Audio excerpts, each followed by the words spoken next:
Hello दोस्तों, मैं हूं अमरदीप सिंह। आप सभी का स्वागत करता हूं अपने यूट्यूब चैनल सीजीपीएससी नॉलेज में। दोस्तों, आज की क्लास में हम छत्तीसगढ़ साप्ताहिक करंट अफेयर की सीरीज में, जो कि हमारा 5वीं क्लास है, इसके पहले हमने 4 क्लास कंप्लीट कर ली है करंट अफेयर की। अगर आपने वो अभी तक नहीं देखा है तो आप सीजीपीएससी नॉलेज की यूट्यूब चैनल की प्लेलिस्ट में जाएंगे तो वहां पे आपको सीजी करंट अफेयर का प्लेलिस्ट दिख जाएगा, वहां पर आप जाकर देख सकते हैं। आज की जो साप्ताहिक करंट अफेयर्स की सीरीज है, इसमें जो हम टॉपिक कवर करने वाले हैं, जो हाल ही में नगर निगम, पंचायत और नगरीय निकाय के अंतर्गत नगर पंचायत और नगर परिषद में जो जो संशोधन हुए उनके प्रावधानों में, उस पर हम डिटेल चर्चा करने वाले हैं। और मेरे को ऐसी उम्मीद है कि अगर आप ये क्लास देख लेंगे तो जो भी नए संशोधन हुए हैं वो डिटेल में आप जान जाएंगे। और वो संशोधन ही हम केवल नहीं पढ़ेंगे, उस धारा के अंतर्गत क्या क्या चीजें और दी गई हैं वो सब चीज हम आज की क्लास में कवर करने वाले हैं। तो आप संशोधन तो पढ़ेंगे, लेकिन संशोधन के साथ उस धारा में और क्या प्रावधान है उसको भी आज हम डिटेल में कवर करने वाले हैं। और क्योंकि अगर आप देखेंगे, पंचायती राज में ग्राम, जनपद, जिला पंचायत होती है, नगरीय निकाय में नगर पंचायत, नगर परिषद और नगर निगम होते हैं। तो छह आपकी संस्थाएं हैं, उनके प्रावधानों में क्या चेंज हुआ है वो आज की क्लास में हम कवर करेंगे। तो अगर आपको ये वीडियो अच्छा लगेगा तो वीडियो को जरूर लाइक कर दीजिएगा। अगर चैनल में नए होंगे तो चैनल को सब्सक्राइब कर दीजिएगा और वीडियो को ज्यादा से ज्यादा अपने दोस्तों में शेयर कीजिएगा। लास्ट तक बने रहिएगा, आपको नगरीय निकाय या पंचायत में जो भी संशोधन हुआ है बिल्कुल पूरे क्रिस्टल क्लियर हो जाएंगे। चलिए स्टार्ट करते हैं। स्टार्ट करने से पहले आपका जो कुछ यहां पर आपके लिए टेस्ट सीरीज चल रही है, सीजीपीएससी प्री का एग्जाम की अगर आप तैयारी कर रहे हैं तो उसके लिए हमारे पास टेस्ट सीरीज भी अवेलेबल है। ऑनलाइन और ऑफलाइन दोनों मोड में आपके टेस्ट सीरीज अवेलेबल है। तो अगर आप ये ज्वाइन करना चाहते हैं, ऑनलाइन इस टेस्ट सीरीज को ज्वाइन करना चाहते हैं, तो आपको नीचे जो है कमेंट सेक्शन में सीजीपीएससी नॉलेज ऐप की लिंक दी गई होगी, आप वहां से क्लिक करके ऐप इंस्टॉल कर सकते हैं और टेस्ट सीरीज ज्वाइन कर सकते हैं। और यदि आप ऑफलाइन मोड में इस टेस्ट सीरीज को ज्वाइन करना चाहते हैं तो नीचे आपको हमारे रायपुर ब्रांच में आप आकर इस टेस्ट सीरीज को ज्वाइन कर सकते हो ऑफलाइन मोड में। ये कॉन्टैक्ट नंबर दिए गए हैं, अगर आपको कोई भी दिक्कत होगी तो आप इसमें कॉन्टैक्ट करके अपनी क्वेरी को दूर कर सकते हैं। और जो टेस्ट हो चुके हैं वो भी आपको मिल जाएंगे, उसके लिए भी कोई चिंता का विषय नहीं है। चलिए स्टार्ट करते हैं आज की क्लास। तो सबसे पहले यहां पर क्या लिखा है, छत्तीसगढ़ नगर पालिक निगम संशोधन अध्यादेश 2024। यानी अभी हम सबसे पहले क्या पढ़ेंगे, जो नगर निगम से संबंधित प्रावधानों में क्या संशोधन हुआ है उसको देखेंगे। नगर निगम से संबंधित प्रावधानों में क्या संशोधन हुआ है उसको हम देखेंगे। तो सबसे पहले आपको यह पता होना चाहिए कि बृहत्तर नगरीय क्षेत्र के लिए, बृहत्तर नगरीय क्षेत्र के लिए किसका गठन किया जाता है, बृहत्तर नगरीय क्षेत्र के लिए नगर निगम का गठन किया जाता है। ठीक है, तो नगर निगम में जो आपके महापौर होते हैं, अध्यक्ष होते हैं, पार्षद होते हैं, उनमें क्या क्या चीजों में परिवर्तन किया गया है वो सब चीज के ऊपर यह संशोधन विधेयक लाया गया है। एक प्रकार से विधेयक नहीं, एक प्रकार से अध्यादेश है। तो सबसे पहले हम ये देख लेते हैं कि छत्तीसगढ़ नगर पालिक निगम संशोधन अध्यादेश 2024 लिखा है। तो क्योंकि अध्यादेश लाया गया है तो आपसे पेपर में केवल नगर निगम का संशोधन ना पूछकर आपसे ये हो सकता है कॉन्स्टिट्यूशन सेक्शन में आपको अध्यादेश क्या होता है ये पूछ ले पेपर में। तो अध्यादेश क्या होता है उसके विषय में भी हम पढ़ लेते हैं, फिर नगर निगम के संबंधित जो प्रावधान है, जो संशोधन हुए हम उसको भी पढ़ लेंगे। तो सबसे पहले आपको यह पता होना चाहिए कि आपकी जो विधानसभा होती है, क्योंकि हमारे यहां एक सदन ही है तो मैं एक सदन के हिसाब से आपको समझा रहा हूं, अगर कहीं पर विधान परिषद होगी तो उसके लिए भी सेम प्रावधान लागू होते हैं। क्योंकि हमारे यहां विधानसभा है तो आपको यह पता होना चाहिए कि विधानसभा किन विषयों पर कानून बना सकती है। तो सबसे पहले विधानसभा जो है वो राज्य सूची के विषय पर कानून बना सकती है। दूसरा, विधानसभा आपकी समवर्ती सूची के विषय पर कानून बना सकती है। अब याद रखेंगे, विधानसभा राज्य सूची के विषय पर भी कानून बना सकती है, समवर्ती सूची के विषय पर भी कानून बना सकती है। लेकिन समवर्ती सूची के विषय पर संसद को भी कानून बनाने का अधिकार होता है और विधानमंडल को भी कानून बनाने का अधिकार होता है। लेकिन अगर समवर्ती सूची के सेम विषय पर दोनों ने कानून बना दिया, संसद और विधानमंडल दोनों ने, तो संसद द्वारा बनाया गया कानून मान्य होता है। तो मेन रूप से अगर हम देखें तो विधानसभा राज्य सूची के विषय पर और समवर्ती सूची के विषय पर कानून बना सकती है। यह बात क्लियर है। अब देखिए, अगर मान लेते हैं कि विधानसभा का सत्र ना चल रहा हो, यानी विधानसभा की बैठक नहीं चल रही हो और ऐसी स्थिति आ गई है कि हमको कानून बनाना एकदम जरूरी है, क्योंकि कानून बनाने का काम तो विधानसभा का है। विधानसभा अपने यहां कोई विधेयक लाएगी, विधेयक विधानसभा से पारित होकर राज्यपाल के पास जाएगा, राज्यपाल जब साइन करेगा तो वो विधेयक कानून बन जाता है। लेकिन अब ऐसी स्थिति है कि विधानसभा की बैठक ही नहीं चल रही है, लेकिन राज्य में कोई ऐसी स्थिति उत्पन्न हो गई है कि तुरंत कानून बनाना जरूरी है। तो ऐसी स्थिति में राज्यपाल क्या करता है, राज्यपाल अध्यादेश जारी करता है। यानी जब विधानसभा सत्र में नहीं है, ऐसी स्थिति में राज्यपाल क्या करेगा, राज्यपाल अध्यादेश जारी करेगा। राज्यपाल अध्यादेश किन विषय पर जारी कर सकता है, राज्यपाल अध्यादेश उन्हीं विषय पर जारी कर सकता है जिसमें कानून बनाने का अधिकार विधानमंडल के पास होता है। यानी जिन विषयों पर विधानमंडल कानून बना सकती, उन्हीं विषयों पर राज्यपाल अध्यादेश जारी कर सकता है। यानी राज्यपाल भी राज्य सूची और समवर्ती सूची के विषय पर अध्यादेश जारी कर सकता है। राज्यपाल जो अध्यादेश जारी करता है, यह भारतीय संविधान के आर्टिकल नंबर 213 के तहत अध्यादेश जारी करता है। याद रखेंगे, राज्यपाल जो अध्यादेश जारी करता है, इसका उल्लेख भारत के संविधान के अनुच्छेद नंबर 213 में किया गया है। तो अपने आर्टिकल 213 की पावर का यूज करते हुए राज्यपाल अध्यादेश जारी कर सकता है। क्योंकि वर्तमान में छत्तीसगढ़ की विधानसभा का कोई सत्र नहीं चल रहा है और हमारे यहाँ नगरीय निकाय और पंचायत चुनाव सामने हैं, तो उसको देखते हुए हमारे राज्यपाल के पास ऐसी स्थिति उत्पन्न हो गई थी कि कानून बनाना बेहद जरूरी है। तब मंत्री परिषद की सलाह पर राज्यपाल ने क्या किया है, अध्यादेश जारी किया है। तो सबसे पहले आपको यह पता होना चाहिए कि राज्यपाल जो अध्यादेश जारी करता है, ये उसकी विवेकी शक्ति नहीं है। राज्यपाल जो अध्यादेश जारी करता है, ये उसकी विवेकी शक्ति नहीं है। अध्यादेश जो राज्यपाल जारी करता है, ये राज्य के मंत्री परिषद की सलाह पर अध्यादेश जारी होता है। राज्य के मंत्री परिषद की सलाह पर ही राज्यपाल क्या कर सकता है, अध्यादेश जारी कर सकता है। दूसरी इंपॉर्टेंट बात यह है कि आपका जो राज्यपाल का अध्यादेश जारी करना, यह राज्यपाल की किस तरीके की शक्ति है, तो यह राज्यपाल की विधायी शक्ति है। याद रखेंगे, अध्यादेश जारी करना राज्यपाल की विधायी शक्ति है और हमारे अकॉर्डिंग टू कॉन्स्टिट्यूशन, हमारे संविधान के अनुसार राज्यपाल का अध्यादेश जारी करना यह राज्यपाल की एकमात्र विधायी शक्ति है। यानी संविधान में अध्यादेश जारी करना जो है वो राज्यपाल की एकमात्र विधायी शक्ति को बताया गया है कि और कोई विधायी शक्ति नहीं है, केवल अध्यादेश जारी करना राज्यपाल की विधायी शक्ति, ये कॉन्स्टिट्यूशन में लिखा हुआ है। ठीक है, अब यहां पर हम आगे समझते हैं कि राज्यपाल ने अध्यादेश तो जारी कर दिया, लेकिन अध्यादेश को विधानसभा के द्वारा भी पारित होना जरूरी है। अभी तो विधानसभा का सत्र नहीं चल रहा है, तो विधानसभा का सत्र नहीं चल रहा है, इसलिए राज्यपाल को अध्यादेश जारी करना पड़ा। लेकिन ये अध्यादेश को विधानसभा की परमिशन मिलना बेहद जरूरी है। तो क्या होता है, एक अध्यादेश बिना विधानसभा में रखे कितने दिन तक चल सकता है, यानी बिना विधानसभा में रखे अध्यादेश कितने दिन तक चल सकता है, तो अध्यादेश बिना विधानसभा में रखे 6 माह तक चल सकता है। याद रखना है, क्योंकि विधानसभा के 2 सत्र के मध्य अधिकतम 6 महीने का गैप हो सकता है, यानी 6 महीने में विधानसभा का एक बार सत्र होना जरूरी है। तो ऐसी स्थिति में बिना विधानसभा में रखे एक अध्यादेश मैक्सिमम 6 महीने तक चल सकता है। लेकिन जिस दिन यह अध्यादेश विधानसभा में रखा गया, याद रखना है, जिस दिन ये अध्यादेश विधानसभा में रखा गया, विधानसभा में नहीं रखे तब तक कितने दिन तक चल सकता है, बिना विधानसभा में रखे 6 महीने तक। लेकिन जिस दिन विधानसभा में अध्यादेश को रखा गया कि विधानसभा उसको पारित करेगी, तो विधानसभा में रखने के 6 सप्ताह के भीतर विधानसभा द्वारा इस अध्यादेश को पारित करना जरूरी है। याद रखेंगे, क्योंकि हमारे यहां एक ही सदन है, तो मैं एक सदन के हिसाब से आपको समझा रहा हूं कि अगर यहां पर अध्यादेश जिस दिन विधानसभा का सत्र लगेगा तो विधानसभा की बैठक में अध्यादेश को रखा जाएगा, क्योंकि जब तक विधानसभा अध्यादेश को पारित नहीं करेगी, अध्यादेश ज्यादा दिन तक जिंदा नहीं रह सकता, ज्यादा दिन तक चल नहीं सकता।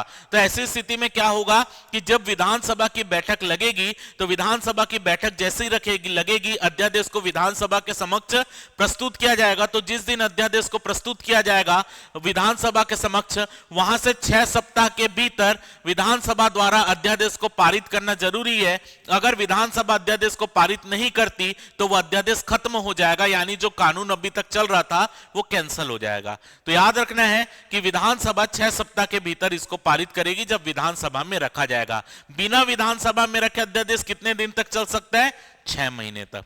समझ आ गया होगा, उम्मीद है आपको ये पूरा समझ आ गया होगा। तो इसी के लिए छत्तीसगढ़ नगर पालिक निगम संशोधन अध्यादेश लिखा है, क्योंकि अभी राज्यपाल ने इस अध्यादेश को जारी किया है, क्योंकि विधानसभा सत्र में नहीं है। अब देखते हैं इस अध्यादेश के तहत क्या चीज में संशोधन किया गया है। छत्तीसगढ़ नगर पालिक निगम अधिनियम 1956 को संशोधित किया गया है। यानी ये अध्यादेश लाया क्यों गया है? ये अध्यादेश छत्तीसगढ़ नगर पालिक निगम अधिनियम 1956 में संशोधन के लिए लाया गया है। आपको याद रखना है, छत्तीसगढ़ में नगर पालिका अधिनियम जो है 1956 लागू है। नगर पालिक निगम अधिनियम 1956 को संशोधित करने के लिए अध्यादेश लाया गया है। कुल कितनी धारा में संशोधन किया गया? यानी इस अध्यादेश के माध्यम से इस छत्तीसगढ़ नगर पालिक निगम अधिनियम की कितनी धाराओं में संशोधन किया गया है? टोटल 18 धाराओं में संशोधन किया गया है। 18 धारा में इस अध्यादेश के माध्यम से संशोधन हुआ है छत्तीसगढ़ नगर पालिक निगम अधिनियम में। यह संशोधन कब से लागू है? तो यह संशोधन जब राजपत्र में प्रकाशित हुआ तब से लागू है, यानी 3 दिसंबर 2024 से यह संशोधन जो अध्यादेश लाया गया है ये लागू कर दिया गया है। तो जो ये 18 धाराओं में संशोधन किया गया है, हम एक एक करके इन धाराओं पर चर्चा कर लेते हैं कि इन धाराओं में क्या प्रावधान है जिसमें संशोधन किया गया है। चलिए एक एक करके देख लेते हैं। सबसे पहले देखते हैं धारा नंबर 5 में संशोधन हुआ है। धारा नंबर 5 में संशोधन किया गया है और छत्तीसगढ़ नगर पालिक निगम अधिनियम 1956 की धारा नंबर 5 है परिभाषा। तो धारा नंबर 5 में परिभाषा में परिवर्तन किया गया है। सबसे पहले इसमें महापौर की परिभाषा दी गई थी, उस महापौर की परिभाषा को विलोपित कर दिया गया है। यानी इस नगर पालिक निगम अधिनियम में महापौर की परिभाषा दी गई थी, उस महापौर की परिभाषा को क्या कर दिया गया है? विलोपित कर दिया गया, हटा दिया गया है। दूसरी परिभाषा जनसंख्या की परिभाषा है जिसमें संशोधन किया गया है। जनसंख्या की परिभाषा में क्या लिखा है? जनसंख्या से अभिप्रेरित है ऐसी अंतिम पूर्ववर्ती जनगणना में अभिनिश्चित की गई जनसंख्या जिसके सुसंगत आंकड़े प्रकाशित हो गए हैं। यानी कहने का मतलब यह है कि एससी और एसटी की जनसंख्या की जब हम गणना करेंगे तो अनुसूचित जाति और अनुसूचित जनजाति की जनसंख्या की गणना में हम वो आंकड़े लेंगे जो पिछली जनगणना हुई है उसके आंकड़े को। तो पिछली जनगणना कब हुई है? 2011 में, जिसके आंकड़े प्रकाशित हैं। तो एससी एसटी की जनसंख्या कौन सी जनगणना के आधार पर देखा जाएगा? 2011 की जनगणना के आधार पर देखा जाएगा। लेकिन यहां पर क्या लिखा है? ये वाला पॉइंट अभी जोड़ा गया है, परंतु अन्य पिछड़ा वर्ग की जनसंख्या से अभिप्रेत है ऐसी जनसंख्या के आंकड़े जिसका निर्धारण विहित रीति से किया गया हो। तो यहां पर ओबीसी की जनसंख्या के लिए क्या बोल रहा है कि ओबीसी की जनसंख्या हम 2011 की जनगणना के हिसाब से नहीं देखेंगे। ओबीसी की जनसंख्या हम उन आंकड़ों को लेंगे जिसका निर्धारण विहित रीति से किया गया हो। तो विहित रीति क्या है उसको समझ लेते हैं। अभी आपको पता होगा छत्तीसगढ़ राज्य में पिछड़ा वर्ग आयोग बना था। छत्तीसगढ़ राज्य में राज्य पिछड़ा वर्ग आयोग बना था। तो इस राज्य पिछड़ा वर्ग आयोग ने अपनी एक रिपोर्ट दी है। इस छत्तीसगढ़ राज्य पिछड़ा वर्ग आयोग ने अपनी एक रिपोर्ट दी है और इस रिपोर्ट में ओबीसी की जनसंख्या क्षेत्रवार बताई गई है। याद रखना है कि राज्य पिछड़ा वर्ग आयोग ने अपनी एक रिपोर्ट दी है। उस रिपोर्ट में उन्होंने जो ओबीसी अन्य पिछड़ा वर्ग है उसकी जनसंख्या क्षेत्रवार बताई गई है। तो ओबीसी के लिए हम जो जनसंख्या ले रहे हैं कि एससी एसटी के लिए तो हम 2011 की जनगणना के आंकड़े ले रहे हैं, लेकिन ओबीसी के लिए हम कौन सी जनगणना के आंकड़े लेंगे? 2011 नहीं, हम ओबीसी के लिए पिछड़ा वर्ग आयोग की रिपोर्ट में जितनी जनसंख्या बताई गई है हम ओबीसी के लिए वो नियम को फॉलो करेंगे। तो ये आपका संशोधन हुआ है। पहले हम ओबीसी की जनसंख्या, क्योंकि ओबीसी को पहले जनसंख्या के आधार पर आरक्षण नहीं मिलता था, अब उस ओबीसी को जनसंख्या के आधार पर आरक्षण मिलेगा। तो ओबीसी के लिए जो जनसंख्या का निर्धारण होगा वो पिछड़ा वर्ग आयोग ने जो रिपोर्ट दी है उसमें जितनी जनसंख्या ओबीसी के लिए बताई गई है उस जनसंख्या के हिसाब से उनका निर्धारण होगा। तो याद रखना है एससी एसटी की जनसंख्या हम 2011 की जनगणना के हिसाब से देख रहे हैं, जबकि ओबीसी के लिए हम पिछड़ा वर्ग आयोग की रिपोर्ट के आधार पर जो जनसंख्या है उसको देख रहे हैं। तो ये था आपका धारा 5 में संशोधन। क्या संशोधन है? महापौर की परिभाषा को हटाया गया, विलोपित किया गया है। और दूसरा चीज जनसंख्या किस वर्ग की जनसंख्या का मतलब क्या है ये परिभाषा में संशोधन किया गया। आगे देख लेते हैं। अगला संशोधन हुआ है नगर निगम की संरचना, कि नगर निगम किनसे मिलकर बनेगा उस पर संशोधन किया गया है। तो सबसे पहले क्या होता था? जो संशोधन के पहले यानी ये अध्यादेश के पहले क्या होता था कि नगर निगम महापौर से मिलकर तो बनती थी, लेकिन महापौर जो था वो आपका इनडायरेक्ट इलेक्टेड होता था। यानी ये अध्यादेश लाने के पहले जो महापौर होता था वो पार्षद लोग अपने बीच में से ही महापौर को निर्वाचित करते थे। लेकिन अब क्या होगा, महापौर प्रत्यक्ष निर्वाचित होगा। प्रत्यक्ष का मतलब यह है कि जनता महापौर के लिए वोट देगी। पहले क्या होता था, महापौर इनडायरेक्ट इलेक्टेड हो रहा था। जो भूपेश बघेल की सरकार थी उन्होंने महापौर का जो इलेक्शन था उसकी पद्धति को बदल दिया था। उन्होंने क्या बोला कि महापौर का जो इलेक्शन होगा वो इनडायरेक्ट होगा, यानी पार्षद अपने बीच में से एक व्यक्ति को महापौर बनाएंगे। लेकिन विष्णुदेव साय की सरकार में जो अध्यादेश आया है उसके तहत अब जो महापौर का इलेक्शन होगा ये प्रत्यक्ष इलेक्शन होगा। प्रत्यक्ष का मतलब ये होता है कि महापौर को चुनने के लिए जनता वोट देने जाएगी। ठीक है, तो नगर निगम किनसे मिलकर बनेगी? सबसे पहले महापौर से मिलकर बनेगी, जो कि प्रत्यक्ष रूप से निर्वाचित होंगे। महापौर को ही सभापति कहा जाएगा। याद रखना है, महापौर बोले या सभापति बोले दोनों एक ही है। महापौर, मेयर, सभापति ये एक ही शब्द है, कोई अलग अलग नहीं है। तो नगर निगम किनसे मिलकर बनेगी? सबसे पहले एक महापौर होगा नगर निगम का, ये हो गया पहला नंबर, जो कि प्रत्यक्ष रूप से निर्वाचित होगा। दूसरा, वार्ड से निर्वाचित पार्षद। दूसरा कौन है? वार्ड से निर्वाचित पार्षद। तो जो वार्ड से निर्वाचित पार्षद होंगे, तो आपको पता है नगर निगम में मिनिमम 40 वार्ड होते हैं, अधिकतम 70 वार्ड नगर निगम में हो सकते हैं। तो किसी भी नगर निगम में न्यूनतम 40 पार्षद होंगे, अधिकतम 70 पार्षद हो सकते हैं। ये डिपेंड करेगा वार्ड की संख्या में। तो किससे किससे मिलकर नगर निगम बनेगी? सबसे पहले महापौर, दूसरा वार्ड से चुनने वाले या निर्वाचित पार्षद जिनके लिए जनता वोट देने जाती है। तीसरा जो है, तीसरे आते हैं एल्डरमैन। तीसरे जो आते हैं वो है एल्डरमैन। ये एल्डरमैन क्या होता है? इसको हम बोलते हैं नाम निर्देशित पार्षद। एल्डरमैन को हम बोलते हैं नाम निर्देशित पार्षद। अब ये नाम निर्देशित पार्षद क्या है? तो इनको नाम निर्देशित कौन कर सकता है? तो राज्य सरकार कर सकती है। राज्य सरकार नगर निगम में कितने पार्षदों को नाम निर्देशित कर सकती है? क्योंकि ये पार्षद तो निर्वाचित पार्षद है, तो राज्य सरकार कितने एल्डरमैन को आप बोल सकते हो कि नाम निर्देशित कर सकती है नगर निगम में? तो इनकी संख्या होती है मिनिमम 8 एल्डरमैन हो सकते हैं।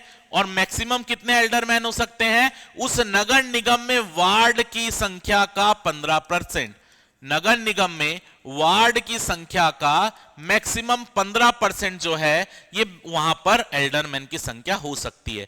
कहने का मतलब, मैं मान लेता हूं किसी नगर निगम में 60 वार्ड है, तो मैक्सिमम कितने एल्डरमैन हो सकते हैं? 60 का 15% निकाल लेंगे तो 60 का 15% कितना आएगा? 60 का 15% आता है 9। तो वहां पर अगर किसी नगर निगम में 60 वार्ड हैं तो वहां पर अधिकतम कितने एल्डरमैन हो सकते हैं? अधिकतम 9 एल्डरमैन हो सकते हैं, लेकिन न्यूनतम 8 एल्डरमैन का होना जरूरी है। तो ये कौन होंगे? इनको राज्य सरकार के द्वारा नाम निर्दिष्ट किया जाएगा। ये ऐसे व्यक्ति होंगे जिनको नगरीय निकाय से संबंधित, नगरीय प्रशासन से संबंधित विशेष ज्ञान होता है। ये ऐसे व्यक्ति होंगे जिनको नगरीय प्रशासन से संबंधित विशेष ज्ञान होता है। ठीक है, नगरीय प्रशासन से संबंधित जिनके पास विशेष ज्ञान होता है, ये ऐसे व्यक्ति होंगे। समझ आ गया? तो किसी भी नगर निगम में अधिकतम कितने सदस्यों को नाम निर्दिष्ट किया जाएगा जो नगरीय प्रशासन में अनुभव रखते हैं? तो मिनिमम 8, मैक्सिमम वार्ड की कुल संख्या का 15%। तो जो भी आंकड़ा जो रखना चाहते हैं राज्य सरकार, जितने लोगों को नाम निर्दिष्ट करेगी उतने लोग यहां पर एल्डरमैन के रूप में आएंगे। लेकिन आपको याद रखना है कि राज्य सरकार ऐसे ही व्यक्तियों को नाम निर्दिष्ट कर सकती है जो उस नगर निगम की मतदाता सूची में जिसका नाम आता है। मान लेते हैं भिलाई नगर निगम है, तो भिलाई नगर निगम की मतदाता सूची में जिन लोगों का नाम आता है उन्हीं में से किन्हीं को यहां पर नाम निर्देशित करके भेजेगी। समझ आ गया? तो ये हो गया आपका महापौर, वार्ड से निर्वाचित पार्षद, तीसरा एल्डरमैन। ठीक, अब नगर निगम में कुछ पदेन सदस्य भी होते हैं। नगर निगम में कुछ पदेन सदस्य भी होते हैं। तो नगर निगम में पदेन सदस्य कौन कौन होते हैं? तो सबसे पहले हम देखते हैं नगर निगम में जो पदेन सदस्य होते हैं, सबसे पहले हम ये देखते हैं कि लोकसभा के सांसद। सबसे पहले पद जो आपके आएंगे, लोकसभा के सांसद। अब ये लोकसभा के सांसद क्या है? मान लेते हैं ये एक नगर निगम है, इस नगर निगम में एक लोकसभा क्षेत्र पड़ता है। तो इस लोकसभा क्षेत्र का जो सांसद होगा वो डायरेक्ट इस नगर निगम का पदेन सदस्य बन जाएगा। तो याद रखना है, इनको पदेन सदस्य क्यों बोल रहे हैं, क्योंकि जनता ने इनको लोकसभा के सांसद के रूप में निर्वाचित किया, नगर निगम के सदस्य के रूप में नहीं किया है। क्योंकि ये लोकसभा के सांसद होने के नाते नगर निगम के सदस्य बनते हैं, इसलिए इनको बोलते हैं पदेन सदस्य। तो लोकसभा के सांसद क्या बनेंगे, नगर निगम के पदेन सदस्य बनेंगे। इसके अलावा राज्यसभा के सांसद नगर निगम के पदेन सदस्य बन सकते हैं। राज्यसभा के सांसद नगर निगम के पदेन सदस्य बन सकते हैं। कैसे राज्यसभा के सांसद, अगर कोई छत्तीसगढ़ की राज्यसभा की जो 5 सीटें हैं उनमें से अगर कोई व्यक्ति छत्तीसगढ़ की राज्यसभा सीट में निर्वाचित होकर जाता है, राज्यसभा का मेंबर बनता है, और अगर उस राज्यसभा के मेंबर का नाम किसी भी नगर निगम की मतदाता सूची में आता है, याद रखना है कि राज्यसभा के मेंबर का नाम जिस भी नगर निगम की मतदाता सूची में आएगा उस नगर निगम का वो पदेन सदस्य बन जाएगा। यानी लोकसभा के लिए क्या होता है, उनका निर्वाचन क्षेत्र नगर निगम के क्षेत्र में आना चाहिए, लेकिन राज्यसभा के लिए क्या होता है, राज्यसभा के ऐसे सांसद जिसका नाम नगर निगम की किसी भी नगर निगम की मतदाता सूची में आ रहा है, तो जिस भी नगर निगम की मतदाता सूची में उनका नाम आएगा वो वहां के पदेन सदस्य हो जाएंगे। तीसरा नंबर क्या है, राज्य विधानसभा के विधायक। राज्य विधानसभा के विधायक, अगर मान लेते हैं ये आपका नगर निगम है और इस नगर निगम के अंतर्गत मान लेते हैं ये 2 विधानसभा की सीटें पड़ रही हैं, तो ये 2 विधानसभा की सीटें यहां के जो विधायक होंगे वो डायरेक्ट इस नगर निगम के क्या हो जाएंगे, पदेन सदस्य हो जाएंगे। यानी विधायक का क्षेत्र अगर किसी भी नगर निगम को छू रहा है, चाहे वो पूर्णता छू रहा हो या अंशता छू रहा हो, तो ऐसी स्थिति में यहाँ के जो विधायक होंगे वो डायरेक्ट नगर निगम के पदेन सदस्य बन जाएंगे। तो ये विधायक भी क्या होंगे, नगर निगम के पदेन सदस्य होंगे। लेकिन याद रखना है आपको, चाहे ये नाम निर्देशित सदस्य हो चाहे ये पदेन सदस्य हो, इनको नगर निगम के सम्मेलन में वोट देने का अधिकार नहीं होता। नगर निगम के सम्मेलन में इनको मत देने का अधिकार नहीं होगा। किनको किनको नहीं होगा, तो यहां पर मैं इसको हाईलाइट कर दे रहा हूं कि किनको किनको मत देने का अधिकार नहीं होगा। एल्डरमैन को मत देने का अधिकार नहीं होगा, यानी नगरीय प्रशासन में विशेष अनुभव रखने वाले व्यक्ति को वो मत देने का अधिकार नहीं होगा नगर निगम के सम्मेलन में। ना ही लोकसभा के सांसद को होगा, ना ही राज्यसभा के सांसद को होगा, ना ही विधायक को होगा।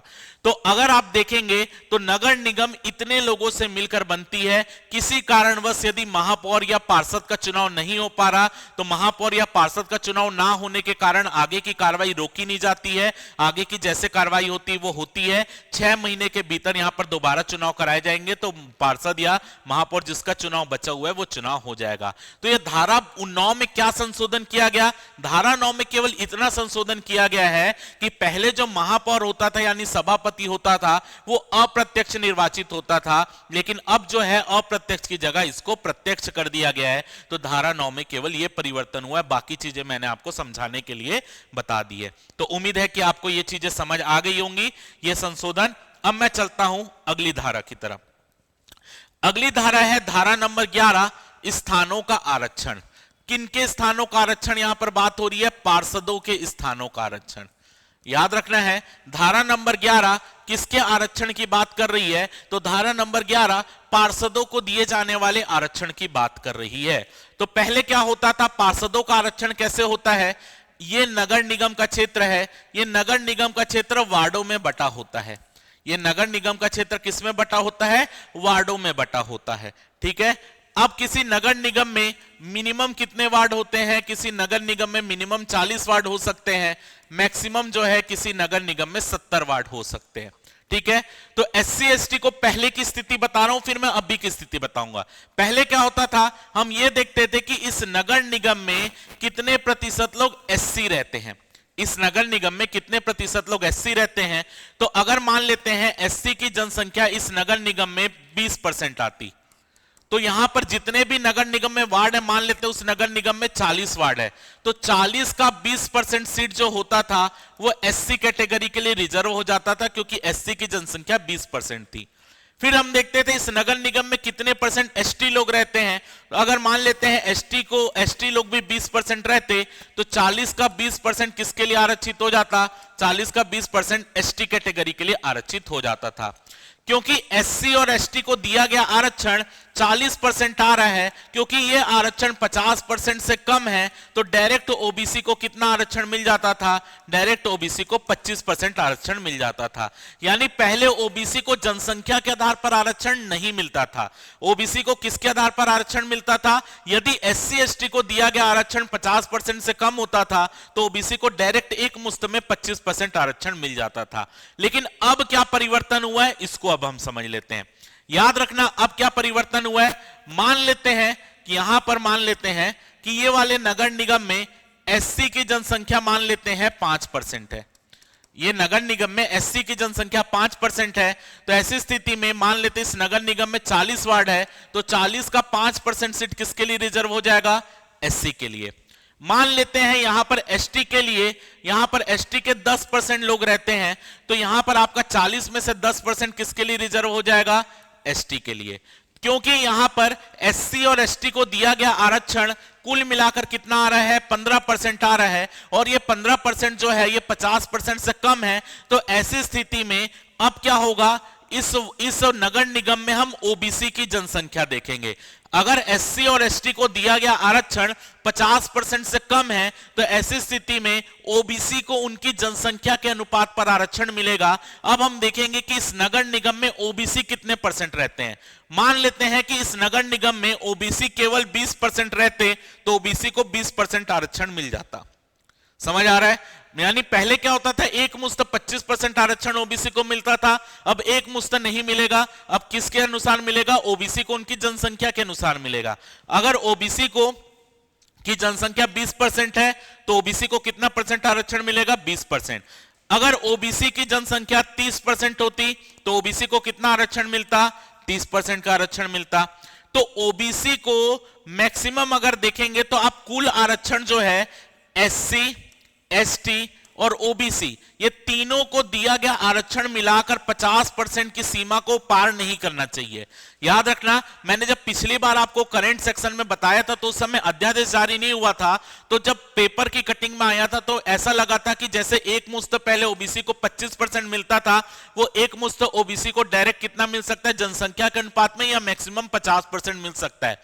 लेकिन जब अध्यादेश जारी किया गया है तो अध्यादेश में ये स्पष्ट लिखा है कि एससी, एसटी और ओबीसी को जो आरक्षण दिया जाएगा वो तीनों को मिलाकर दिया जाने वाला आरक्षण 50% की सीमा को पार नहीं करना चाहिए। कहने का मतलब कि अगर ओबीसी की जनसंख्या वहां पे 20% है तो ओबीसी को जनसंख्या के अनुपात पर आरक्षण मिलेगा। ओबीसी की जनसंख्या 30% है तो ओबीसी को जनसंख्या के अनुपात पर 30% आरक्षण मिलेगा। लेकिन अगर उस क्षेत्र में ओबीसी की जनसंख्या 40% होती, अगर उस क्षेत्र में ओबीसी की जनसंख्या 40% होती, तो अगर आप देखेंगे कि एससी को हमने 5% पहले दिया है, एसटी को हमने 10% पहले दिया है, तो ये दोनों मिलाकर 15% हो गए थे। अब ओबीसी को यदि वहां पे 40% आरक्षण देते तो ये कितना पहुंच जाता? 55% पहुंच जाता। तो ऐसी स्थिति में हम ओबीसी को 40% नहीं देंगे, हम ओबीसी को देंगे यहां पर 35%, क्योंकि हमको तीनों को जो आरक्षण दिया जाएगा वो मिला के 50% को क्रॉस नहीं करना चाहिए। समझ आ गया? यानी ओबीसी को तब तक जनसंख्या के अनुपात पर आरक्षण मिलेगा जब तक वो 50% की सीमा तक नहीं आ जाता एससी, एसटी, ओबीसी को मिलाकर दिया जाने वाला आरक्षण। क्लियर है यहां तक? तो याद रखना है, अगर ओबीसी की जनसंख्या वहां पर इतनी है कि हम आरक्षण की सीमा 50% को क्रॉस नहीं करेगी तो ओबीसी को जनसंख्या के अनुपात पर आरक्षण मिलेगा।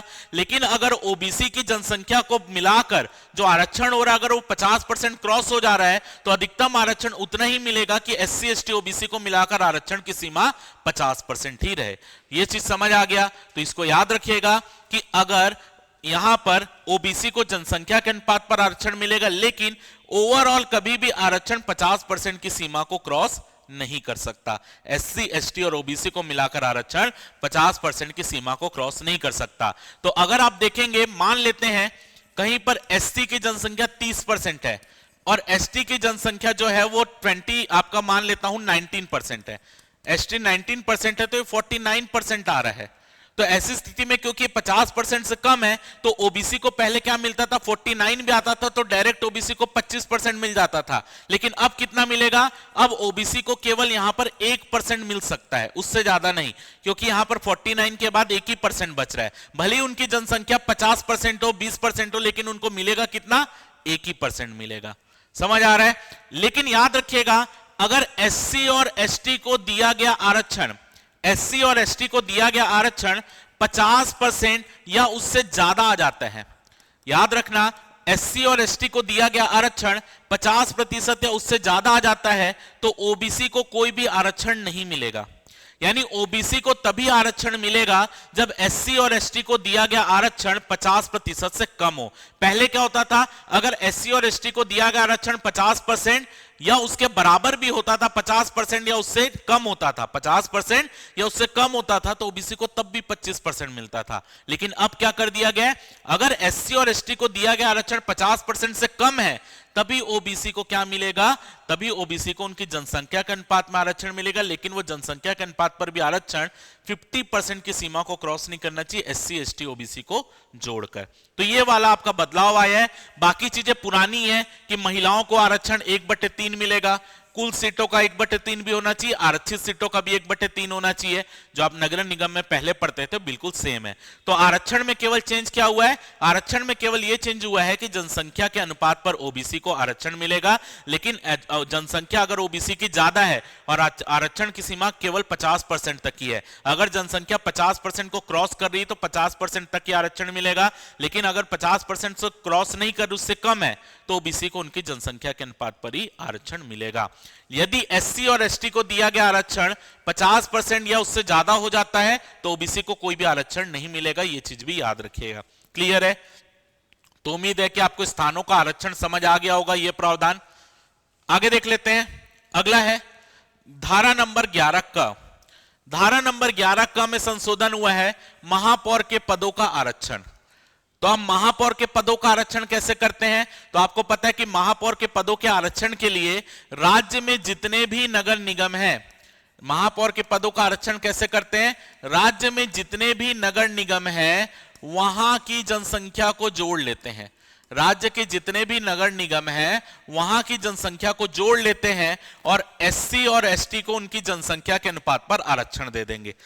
मान लेते हैं राज्य में, मैं एक ऐसे ही ले रहा हूं, राज्य में मान लेते हैं ये अलग अलग A D A B C D E F G H, ये अलग अलग ऐसे करके मान लेता हूं 14 यहां पर नगर निगम। मैं ऐसे ही मैं कोई भी आंकड़ा ले रहा हूं कि A B C D E F G H ऐसे मिलाकर 14 नगर निगम है।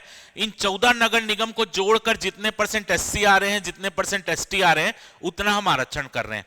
अब ये 14 नगर निगम की जनसंख्या को जोड़ लेते हैं और मान लेते हैं कि एससी की जनसंख्या जो है वो 20% आ रही है, तो महापौर के कुल पद कितने होंगे, 14 होंगे, क्योंकि हर नगर निगम से एक महापौर निर्वाचित होता है। तो टोटल अगर 14 नगर निगम है तो महापौर की संख्या कितनी होगी, 14 होगी। तो अब यहां पर यह देखेंगे कि 14 नगर निगम की जनसंख्या मिलाएंगे, कितने परसेंट एससी है, कितने परसेंट एसटी है। एससी एसटी को जनसंख्या के अनुपात पर आरक्षण मिलेगा। तो अगर एससी का 20% है तो 14 में से 20% जो आपके महापौर बनेंगे वो एससी कैटेगरी के बनेंगे। अगर एसटी का परसेंट 10% है तो 14 में 10% जितना आएगा उतने महापौर एसटी कैटेगरी के बनेंगे। अब देखेंगे कि इस 14 नगर निगम में ओबीसी की कितनी जनसंख्या है, क्योंकि एससी और एसटी को दिया गया आरक्षण 50% से कम है, तो ओबीसी की हम जनसंख्या देखेंगे। ओबीसी को अधिकतम कितना आरक्षण मिल सकता है यहां पर, क्योंकि ये 20 और 10 मिलकर 30 हो गया, तो ओबीसी अधिकतम कितना आरक्षण पा सकते हैं, 20%। बाकी मिनिमम कितना मिलेगा, ओबीसी की जितनी जनसंख्या उतना आरक्षण मिलेगा। अगर ओबीसी की जनसंख्या यहां पर 30% है तो ओबीसी को कितना आरक्षण मिलेगा, केवल 20% मिलेगा, क्योंकि यहां पर 50% की सीमा आ जा रही है। अगर ओबीसी की जनसंख्या यहां पर 10% है तो यहां पर 20% नहीं, इनको जनसंख्या के अनुपात में 10% आरक्षण मिलेगा। ये चीज बोल रहा है और कुछ भी अंतर नहीं है। तो याद रखिएगा जो ओवरऑल आरक्षण है वो एससी एसटी ओबीसी को गिनकर 50% से ज्यादा नहीं होना चाहिए। दूसरी बात, एससी एसटी को जनसंख्या के अनुपात पर आरक्षण मिल रहा है, अगर उनकी जनसंख्या 50% से कम है तो ओबीसी को भी जनसंख्या के अनुपात पर आरक्षण मिलेगा, लेकिन ये 50% की सीमा को क्रॉस नहीं कर सकता। ठीक है। महिलाओं के लिए 1/3 पद जो है महिलाओं के लिए आरक्षित होंगे, कैटेगरी वाइज भी, ओवरऑल भी, जो आप पढ़ते आ रहे हैं। तो ये परिवर्तन है धारा नंबर 11 का में। आगे देख लेते हैं। अगला है धारा नंबर 14, जिसमें जिसमें संशोधन हुआ है उसको हम देख रहे हैं। तो धारा नंबर 14 क्या है? निर्वाचक नामावली का तैयार किया जाना तथा निर्वाचन का संचालन होना। तो इस धारा में क्या संशोधन हुआ है? पहले क्या होता था, केवल पार्षद का चुनाव जो है, केवल पार्षद का चुनाव वही डायरेक्ट हो रहा था पिछले सरकार के हिसाब से, लेकिन अब अध्यादेश जारी हुआ है तो महापौर का भी इलेक्शन क्या होगा, महापौर का इलेक्शन भी डायरेक्ट होगा। तो जो निर्वाचक नामावली बनेगी वो पार्षद चुनाव के लिए भी बनेगी और महापौर के चुनाव के लिए भी आपकी निर्वाचक नामावली बनेगी। यानी पार्षद चुनाव की भी निर्वाचक नामावली बनेगी, मतदाता सूची, और महापौर के चुनाव के लिए भी मतदाता सूची का निर्माण किया जाएगा। तो याद रखना है, मतदाता सूची का निर्माण कौन करता है? तो राज्य निर्वाचन आयोग करता है। याद रखना है, मतदाता सूची का निर्माण कौन करता है? राज्य निर्वाचन आयोग करता है। तो राज्य निर्वाचन आयोग के द्वारा महापौर और पार्षद दोनों के लिए निर्वाचक नामावली तैयार की जाएगी। ये धारा नंबर 14 में है। जो संशोधन हुआ है, पहले केवल पार्षद के लिए बनती थी, अब पार्षद और महापौर दोनों के लिए निर्वाचक नामावली बनेगी जो राज्य निर्वाचन आयोग बनाएगा। अगला देखते हैं, धारा नंबर 14 का में संशोधन हुआ है, निर्वाचन व्यय का लेखा। तो याद रखना है कि चाहे पार्षद चुनाव लड़े या महापौर चुनाव लड़े, चाहे पार्षद चुनाव लड़े या महापौर चुनाव लड़े, कोई भी चुनाव लड़ेगा तो उसके लिए एक पैसा फिक्स किया जाता है कि वो इससे ज्यादा निर्वाचन में खर्चा नहीं कर सकता। यानी चुनाव के दौरान कौन कितना खर्चा कर सकता है उसके लिए पहले से एक अमाउंट तय होता है कि वो मैक्सिमम इतना खर्चा कर सकता है। तो जो व्यक्ति निर्वाचन की अवधि के दौरान कहां कहां पे पैसा खर्चा कर रहा है, चाहे वो पार्षद के चुनाव के समय हो या महापौर के चुनाव के समय हो, तो अगर कोई व्यक्ति महापौर का चुनाव लड़ रहा है तो वो अपना पूरा लेखा बनाकर तैयार करेगा कि वो महापौर के चुनाव के दौरान वो कहां कहां पर खर्चा कर रहा है, पूरा लेखा तैयार करेगा। कोई पार्षद चुनाव लड़ेगा तो पार्षद चुनाव के दौरान वो कितना खर्चा कर रहा है वो पूरा लेखा तैयार करेगा।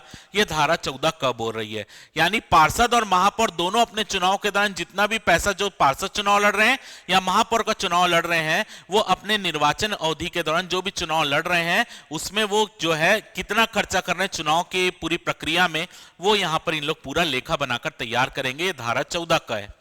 धारा 14 ख है, निर्वाचन व्यय के लेखों को दाखिल किया जाना। यानी इनके द्वारा जो निर्वाचन लेखा बनाया जा रहा है कि हमने चुनाव के दौरान इतनी इतनी चीजों पर खर्चा किया है, तो ये सब निर्वाचन लेखा जो बना रहे हैं, ये निर्वाचन लेखा कहां पर जमा करेंगे? ये राज्य निर्वाचन आयोग द्वारा अधिकृत अधिकारी के पास इनको जमा करना पड़ेगा।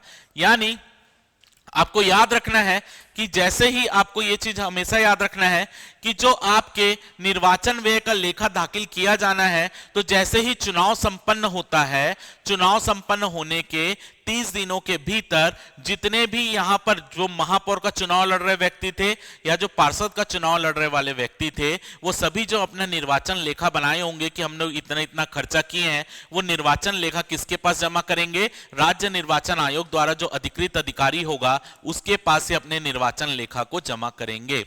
समझ आ गया? तो दोनों कौन? पार्षद भी करेंगे, महापौर चुनाव लड़ने वाले प्रत्याशी भी करेंगे। आगे देखते हैं, धारा 14 ग, निर्वाचन व्यय का लेखा दाखिल करने में असफलता के कारण निर्हरता।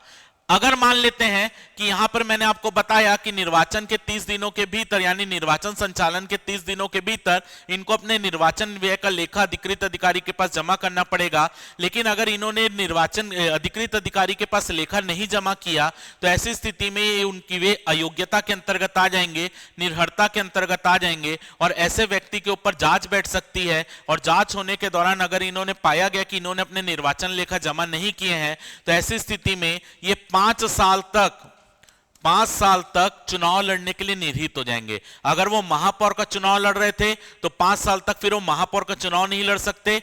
अगर वो पार्षद का चुनाव लड़ रहे थे तो 5 साल तक वो बैन हो जाएंगे, पार्षद का चुनाव वो नहीं लड़ सकते। कहने का मतलब, अगर ये तय अवधि में इन्होंने अपने निर्वाचन लेखा को, निर्वाचन व्यय के लेखा को जमा नहीं किया तो वो निर्हरता से ग्रसित हो जाएंगे, अयोग्यता उनके अंतर्गत आ जाएगी उनके पास, और वो फिर 5 साल तक चुनाव लड़ने के लिए इनवैलिड हो जाएंगे, अवैध हो जाएंगे। समझ आ गया? ये है धारा 14 ग। धारा 15 है, मतदान की पात्रता। अब मतदान की पात्रता क्या होगी? तो मतदान की पात्रता ऐसे व्यक्ति जिनका नाम पार्षद चुनाव की मतदाता सूची में आ रहा है। मैंने आपको बताया पार्षद चुनाव के लिए मतदाता सूची बनेगी, महापौर के चुनाव के लिए मतदाता सूची बनेगी। तो ऐसा व्यक्ति जिनका नाम पार्षद चुनाव की मतदाता सूची में आ रहा है, वहां पर वोट देने के लिए, मतदाता होने के लिए वैलिड है। जिनका नाम महापौर के निर्वाचक नामावली में आ रहा है वो महापौर के चुनाव में वोट देने के लिए वैलिड है। तो याद रखना है, मतदाता सूची में नाम जोड़ने की उम्र होती है 18 वर्ष।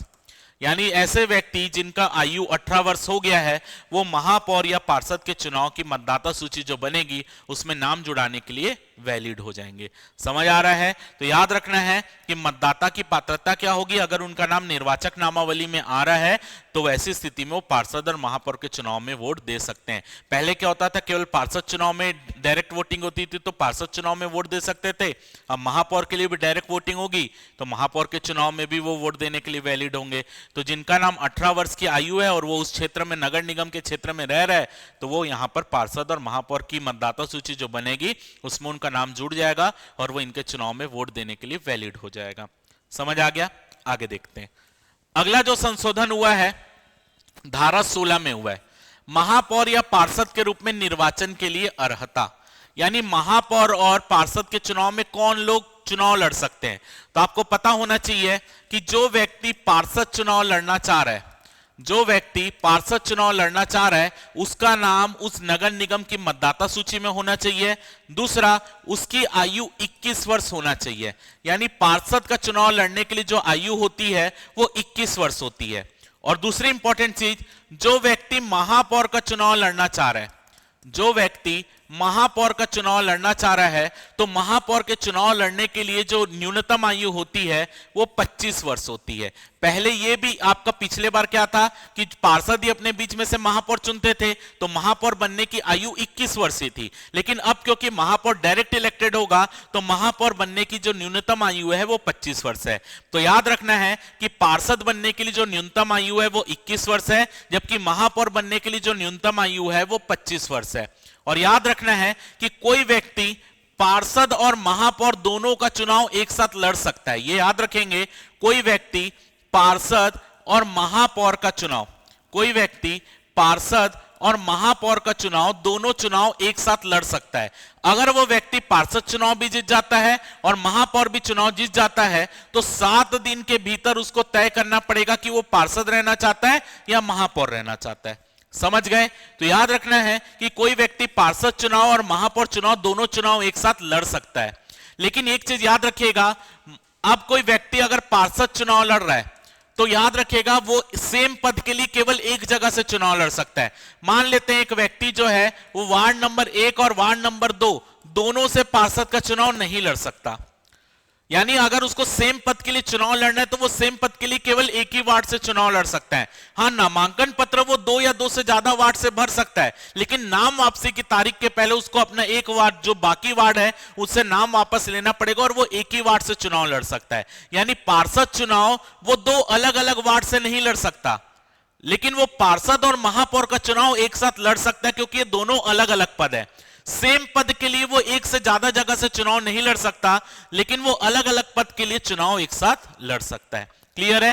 तो अगर वो व्यक्ति पार्षद और महापौर दोनों जीत जाता है तो 7 दिन के भीतर उसको तय करना पड़ेगा कि वो पार्षद रहना चाहता है या महापौर रहना चाहता है। क्लियर है ये धारा भी? आगे देखते हैं। अगला है धारा नंबर 17 है पार्षद और महापौर होने के लिए व्यापक निर्भरता। तो ये चीज आपके पहले भी जो धारा थी वो बिल्कुल सेम है कि वो खाद्य सामग्री का अपमिश्रण ना कर रहा हो, भ्रष्टाचार निवारण, भ्रष्टाचार अधिनियम के तहत वो आप बोल सकते हो कोई अपराधी ना पाया हो, वो सेम है। बस अंतर क्या आया है कि पहले केवल पार्षद होने के लिए व्यापक निर्भरता थी, उस पार्षद के स्थान पर अब यहां पर महापौर शब्द को भी जोड़ दिया गया है। और कुछ अंतर नहीं है, धारा 17 जैसे पहले थी बिल्कुल सेम है, बस जहां जहां पार्षद शब्द लिखा था पार्षद के आगे महापौर शब्द को भी जोड़ दिया गया है, बाकी धारा बिल्कुल सेम है। अगला देखते हैं धारा नंबर 17 ख। धारा नंबर 17 ख है महापौर तथा पार्षद द्वारा शपथ या प्रतिज्ञा। तो आपको पता होना चाहिए महापौर या पार्षद को शपथ कौन दिलवाता है? कलेक्टर दिलवाता है। महापौर या पार्षद को शपथ कौन दिलवाएगा? कलेक्टर दिलवाएगा। याद रखना है कि सबसे पहले जब नगर निगम का प्रथम सम्मेलन होता है, याद रखना है नगर निगम का जो प्रथम सम्मेलन होगा, प्रथम सम्मेलन में नगर निगम के जितने भी पार्षद हैं वो अपने बीच में से एक व्यक्ति को नगर निगम का अध्यक्ष बनाएंगे। याद रखना है कि जो नगर निगम का पहला सम्मेलन होता है, नगर निगम के प्रथम सम्मेलन में जितने भी आपके पार्षद लोग निर्वाचित होकर गए हैं, वो पार्षद लोग अपने बीच में से ही एक व्यक्ति को अध्यक्ष बनाएंगे। यानी अध्यक्ष जो होता है ये अप्रत्यक्ष निर्वाचित होता है। इसके लिए जनता वोट नहीं देती, जनता पार्षद के लिए वोट देती है और वो पार्षद अपने बीच में से एक व्यक्ति को अध्यक्ष बनाते हैं। अध्यक्ष का चुनाव कब होता है? प्रथम सम्मेलन की तारीख को होता है। तो याद रखना है कि आपका जब प्रथम सम्मेलन की तारीख आएगी तो प्रथम सम्मेलन में अध्यक्ष के चुनाव के पहले सभी पार्षद और महापौर को शपथ लेना जरूरी है। याद रखना है कि अध्यक्ष के चुनाव के पहले, प्रथम सम्मेलन के समय अध्यक्ष के चुनाव के पहले सभी पार्षद और सभी जो आपके महापौर हैं उनको शपथ लेना जरूरी है। यहां तक बात समझ आ गई। अगर कोई व्यक्ति यहां पर निर्वाचित हो गया है या कोई व्यक्ति नाम निर्दिष्ट किया गया है, तो अगर उसके निर्वाचन या नाम निर्देशन की तारीख से अगर 30 दिन का समय बीत गया, फिर से बोल रहा हूं, अगर कोई व्यक्ति, चाहे वो नाम निर्देशित पार्षद हो जो राज्य सरकार के द्वारा नाम निर्देशित किए गए हैं, या वो निर्वाचित पार्षद हो या वो महापौर हो, अगर उनके निर्वाचन का या नाम निर्देशन के 30 दिन बीत गए हैं और 30 दिन तक वो शपथ नहीं लिया है और बिना संचालक की पूछताछ के, यानी बिना संचालक की परमिशन लिए उसको 30 दिन का समय बीत गया है और वो 30 दिन तक शपथ नहीं लिया है, तो उसका पद संचालक के द्वारा रिक्त कर दिया जाएगा।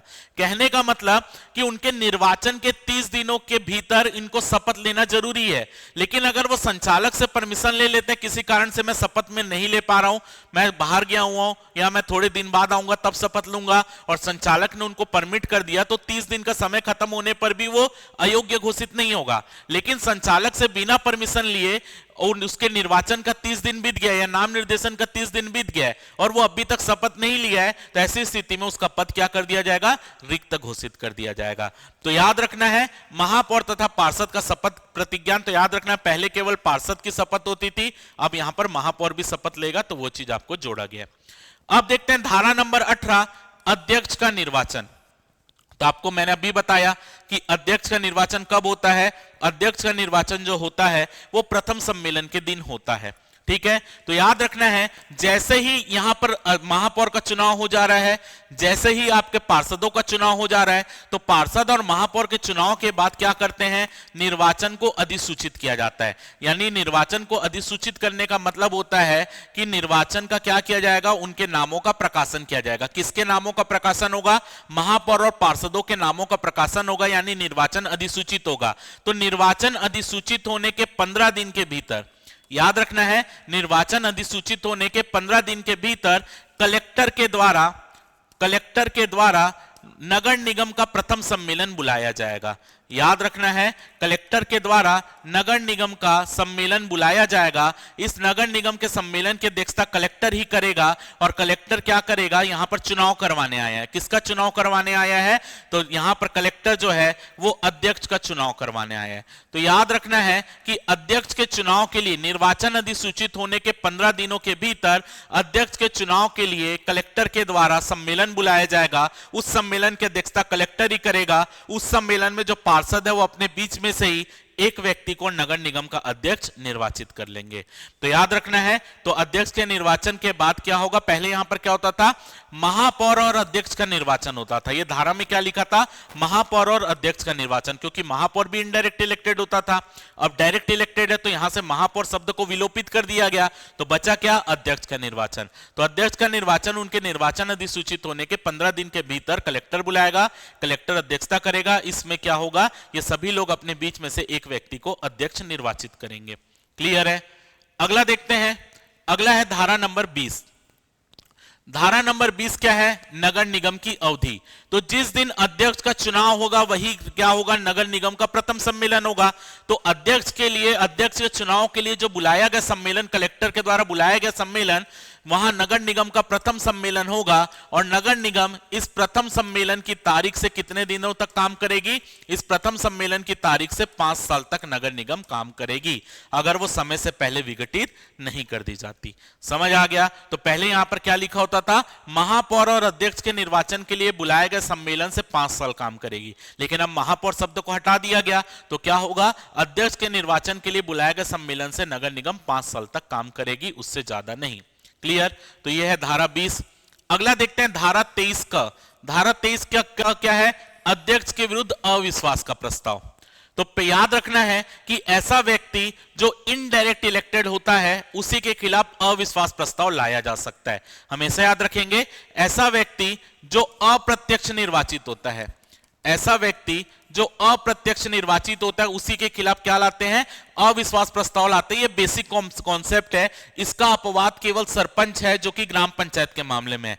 तो अगर आप देखेंगे कि अगर आप नगर निगम में देखेंगे तो अध्यक्ष क्या होता है?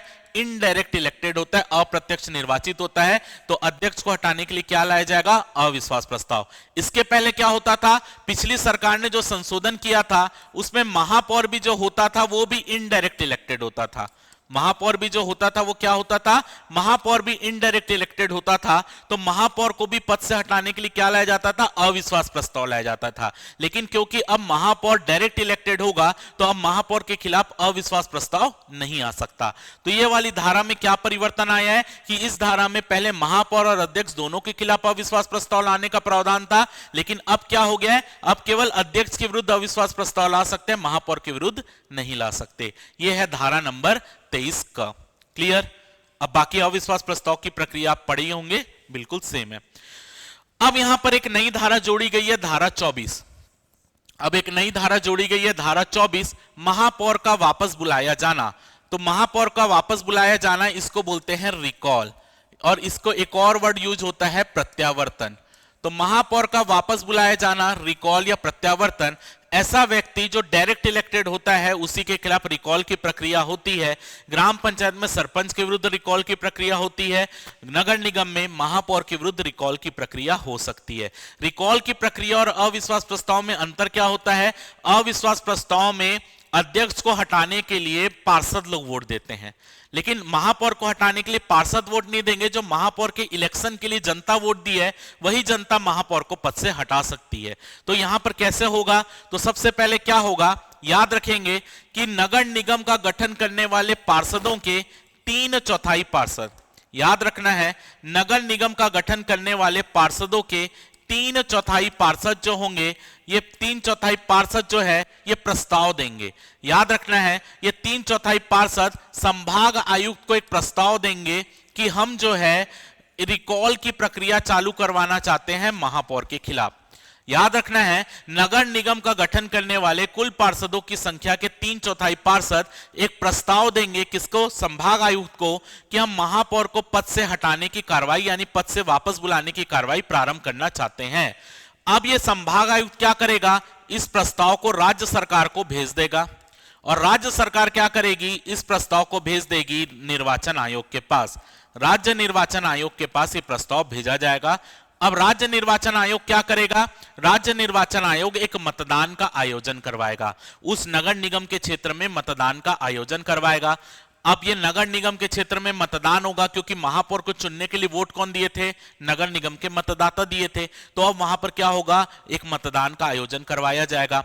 अगर नगर निगम के कुल मतदाताओं के, अगर नगर निगम का गठन करने वाले कुल मतदाताओं के 50% मतदाता वोट देते हैं कि वो महापौर को पद से हटाना चाहते हैं।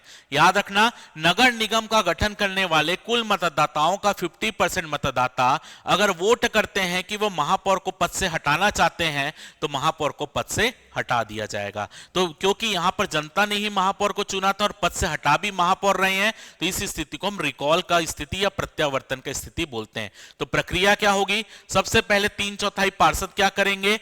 संभाग आयुक्त को आवेदन देंगे, संभाग आयुक्त इसको राज्य सरकार को भेजेगा, राज्य सरकार इसको निर्वाचन आयोग को भेजेगी, राज्य निर्वाचन आयोग उस नगर निगम में चुनाव की एक मतदान का आयोजन कराएगा। यदि कुल मतदाताओं के 50% मतदाता उस महापौर के विरुद्ध वोट देते हैं कि महापौर को पद से हटाने के लिए वोट देते हैं, तो ऐसी स्थिति में उस महापौर को पद से हटा दिया जाएगा। तो याद रखना है कि महापौर को पद से हटाने की प्रक्रिया तब तक चालू नहीं होगी जब तक महापौर को पद ग्रहण किए, जब तक महापौर को पद ग्रहण किए 2 वर्ष का समय ना बीत गया हो। याद रखना है कि महापौर को पद से हटाने की प्रक्रिया तब तक चालू नहीं होगी जब तक महापौर को पद ग्रहण किए 2 साल का समय ना बीत गया हो। यदि वहां पर मान लेते कोई पहले एक महापौर था, वो महापौर मर गया या महापौर ने अपना पद रिक्त कर दिया, इस्तीफा दे दिया, कुछ भी कर दिया, तो महापौर का पद रिक्त हुआ, फिर उपचुनाव होगा, उपचुनाव के बाद कोई नया महापौर बनेगा, तो जब तक उसका आधा कार्यकाल कंप्लीट नहीं हो जाता तब तक उसके खिलाफ रिकॉल की प्रक्रिया चालू नहीं कर सकते। यानी कहने का मतलब कि महापौर के खिलाफ रिकॉल की प्रक्रिया, जो पहला महापौर रहेगा उसका जब तक 2 साल पद ग्रहण किए हुए ना हो जाए तब तक रिकॉल नहीं लाया जा सकता। अब मान लेते हैं कि वो महापौर किसी कारणवश पद से हट गया, उपचुनाव हुआ, उपचुनाव के बाद नया महापौर आया, तो जब नया महापौर को पद ग्रहण किए जब तक आधा समय ना बीत गया हो, उसके कार्यकाल का आधा समय ना बीत गया हो, तब तक उसके खिलाफ रिकॉल नहीं ला सकते। पूरे महापौर के पूरे एक कार्यकाल में केवल एक ही बार रिकॉल की प्रक्रिया हो सकती है। यह भी याद रखेंगे कि आपको याद रखना है कि महापौर के संपूर्ण अवधि में केवल एक ही बार रिकॉल की प्रक्रिया आरंभ हो सकती है। यानी किसी महापौर के खिलाफ केवल एक बार रिकॉल का प्रोसेस लाया जा सकता है। अगर वो पारित हो जाता है तो महापौर पद से हट जाएगा, लेकिन नहीं होता तो महापौर पद से नहीं हटेगा, उसके खिलाफ दोबारा उसके कार्यकाल के दौरान रिकॉल का प्रोसेस नहीं लाया जा सकता। तो ये पूरी चीजें आपके सामने है, ये रिकॉल का प्रक्रिया। तो महापौर धारा 24 नया जुड़ा है, तो महापौर को वापस बुलाया जाना। अब हम देखते हैं अगली धारा है निगम का विघटन। इसमें संशोधन हुआ है धारा 422 निगम का विघटन। अब इसमें क्या संशोधन हुआ है, तो याद रखना है निगम का विघटन कौन कर सकता है, तो निगम का विघटन जो है वो राज्य सरकार कर सकती है।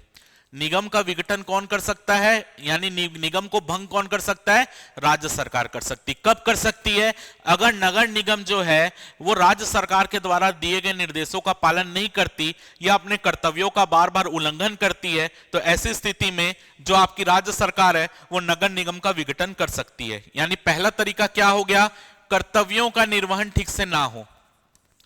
कर्तव्यों का निर्वहन यदि वो ठीक से ना कर पा रही हो आपका नगर निगम, तो नगर निगम को राज्य सरकार के द्वारा विघटित किया जा सकता है। दूसरा, अगर तय समय के भीतर अगर नगर निगम अध्यक्ष का चुनाव नहीं करती, जो तय समय बताए थे निर्वाचन अधिसूचित होने के 15 दिन के भीतर जो है वो सम्मेलन बुलाया जाएगा, उसमें अध्यक्ष का चुनाव होगा।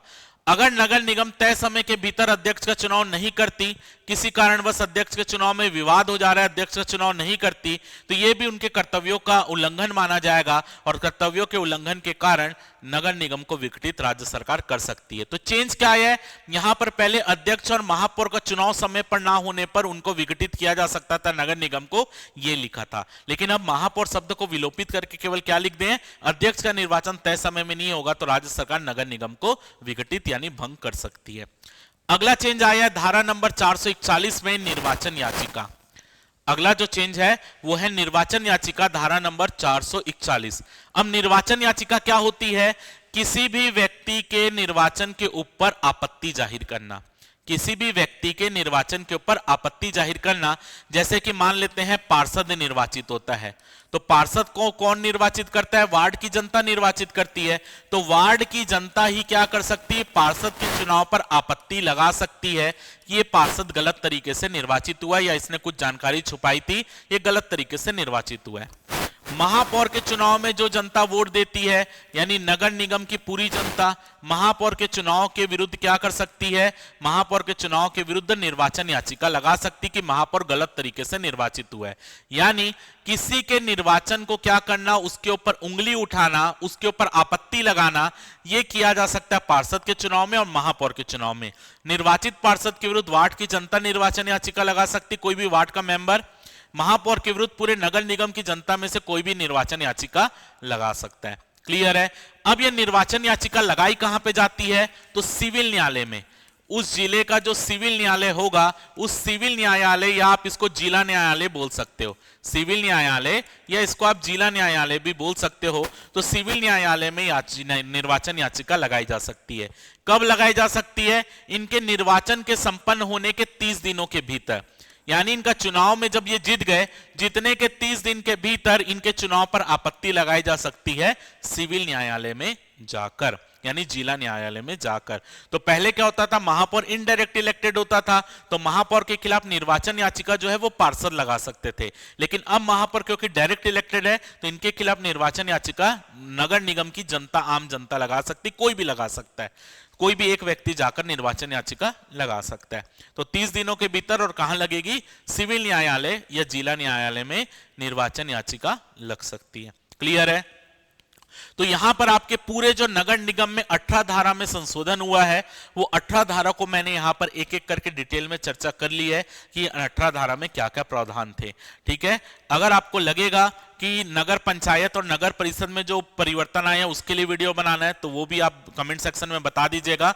मैं नगर पंचायत, नगर परिषद और पंचायत में जो परिवर्तन है उसका भी वीडियो बना दूंगा, क्योंकि 1 घंटे का समय हो गया है वीडियो रिकॉर्ड करते करते, लगभग 1 घंटे का वीडियो हो चुका है, तो ज्यादा लेंदी या लंबा वीडियो हो जाएगा, जिसके कारण मैं पंचायत का जो आरक्षण प्रोसेस में परिवर्तन है उसको थोड़ा सा स्किप किया हूं यहां पर, और जो आपका नगर पंचायत और नगर परिषद के निर्वाचन जो आरक्षण प्रोसेस या उनके चुनाव पद्धति में जो चेंज हो उसको मैंने स्किप किया है। अगर आपको लग रहा है कि आपको वो भी जरूरी है तो कमेंट सेक्शन में बता दीजिएगा, 1-2 दिन में मैं उसका वीडियो भी आपके लिए अवेलेबल करा दूंगा। ठीक है, तो उम्मीद करता हूं कि जो मैंने आपको पूरा अध्यादेश क्या होता है, क्यों लाया जाता है, क्या क्या परिवर्तन हुआ है नगर निगम में, वो पूरे डिटेल में मैंने समझाने का प्रयास किया है।